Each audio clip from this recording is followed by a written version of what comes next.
غزہ کے اسپتال پر اسرائیلی حملے میں بچ جانے والے 4 سالہ بچے نے کیا دیکھا؟ ڈاکٹرز کی دہشت سے لرزتے بچے سے بات کرنے کی ویڈیو سامنے آ گئی۔ فلسطینی ڈاکٹرز نے بچے سے بار بار پوچھا کہ کیا دیکھا، کیا ہوا تھا۔ بچے نے 2 بار الفاظ ادا کرنے کی کوشش کی مگر کچھ بول نہیں پایا۔ ڈاکٹرز نے اسے گود میں اٹھایا تو وہ پھوٹ پھوٹ کر رو پڑا۔ واضح ہے کہ اسرائیل نے غزہ میں جنگی جرائم کی حدیں بھی پار کر لی ہیں۔ اسرائیلی فوج نے غزہ میں زخمیوں سے بھرے اسپتال پر بمباری کر دی، جس سے زخمی بچوں اور خواتین سمیت 500 فلسطینی شہید ہو گئے جبکہ سینکڑوں شدید زخمی ہوئے۔ سعودی عرب نے غزہ کے اسپتالوں پر اسرائیلی بمباری کو گھناؤنا جرم قرار دے دیا ہے۔ عرب میڈیا کے مطابق سعودی عرب، ترکیہ، عمان، قطر، مصر، اردن اور خلیجی تعاون کونسل نے بھی اس جارحیت کی مذمت کی ہے۔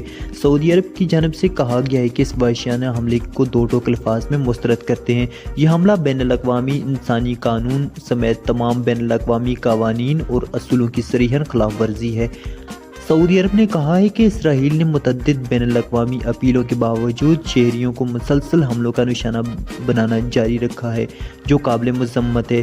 سعودی عرب نے کہا ہے کہ یہ خطرناک پیش رفت بین الاقوامی برادری کو مجبور کرتی ہے کہ وہ بین الاقوامی انسانی قانون کو لاگو کرنے میں دوہرے معیارات کو ترک کر دیں۔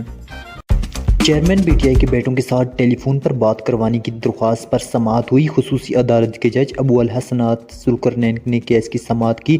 وقفے کے بعد سماعت کا آغاز ہوا تو جج ابو الحسنات ذوالقرنین نے کہا کہ SOPs آ گئے ہیں جن کے مطابق ملزم کو بات کرنے کی اجازت نہیں۔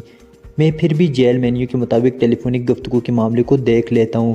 وکیل صفائی شہراز رانجھا نے کہا کہ آفیشل سیکریٹ ایکٹ کے تحت ملزم کو اپنی فیملی سے ٹیلی فونک گفتگو کرنے پر پابندی نہیں۔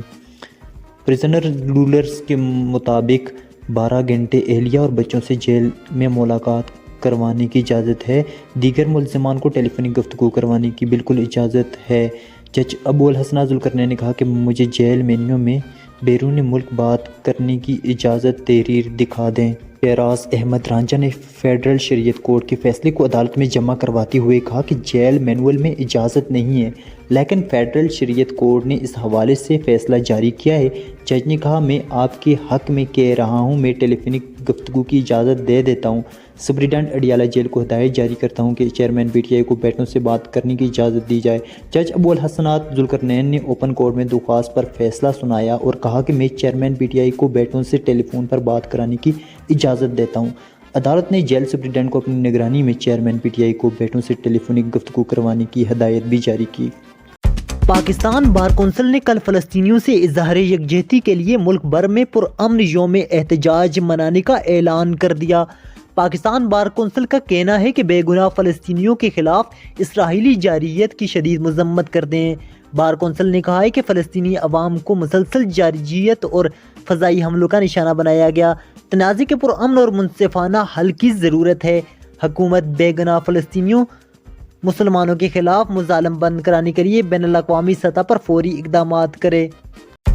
پاکستان تحریک انصاف ایک بار پھر میدان میں آنے کو ہے تیار۔